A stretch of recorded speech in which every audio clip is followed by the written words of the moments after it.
ma ku fikirtay in badan inaad samaysato YouTube ama Facebook haddana ma ka baqanaysaa magacii aad u bixin lahayd ama loogadii aad astaanta uga dhigi lahayd maanta kadib ka walwalaaw halkan waxaan kugu soo gudbinayaa dhowr meelood ee ka caawin kara qaabkii aad fikradaada uga dhabayn lahayd ee fadlan dhamaysa muuqaalkan ilaa dhamaadka.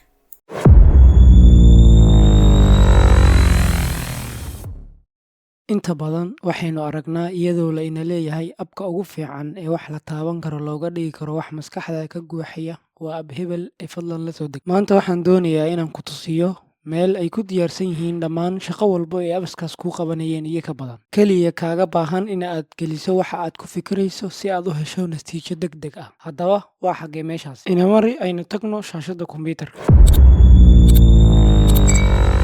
waxaan ku tusinayaa dhowr website, laakiin intaa ka hor samaynta YouTube channel ama Facebook page waxaan ka samayn doonaa video dhammaystiran oo midkan ka faahfaahsan. balse iminka video wuxuu ku saabsan yahay markaad ku fikirto samaynta YouTube channel ama Facebook page xaggii aad ku diyaarin lahayd magaca uu qaadanayo ama astaanta calaamadda aad uga dhigayso. sidaa darteed dhowr website oo kaa caawinaya ayaan ku tusinaya.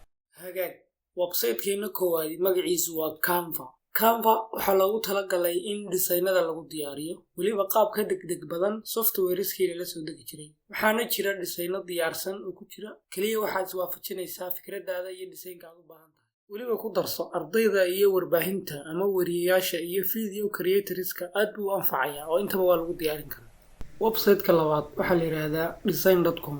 isagu wuxuu kaa caawinayaa samaynta loogada ama astaanta aad ugu talagashay inuu lahaado mashruucaaga. keliya waxa aad gelinaysaa magaca aad u bixisay YouTube channelkaaga ama Facebook pagekaaga iyo waxa aad rabto inaad dadka usoo gudbiso. kadibna wuxuu kusoo bandhigayaa kumanaan loogooyin oo magaca uu ku xardhan yahay. kadibna adiga ayaa ka dooranaya midii ku qancisa. ugu dambeyn, samee adiguna baaritaankaaga kuu gaarka ah si aad natiijo saxan ood ku qanacsan tahay u hesho.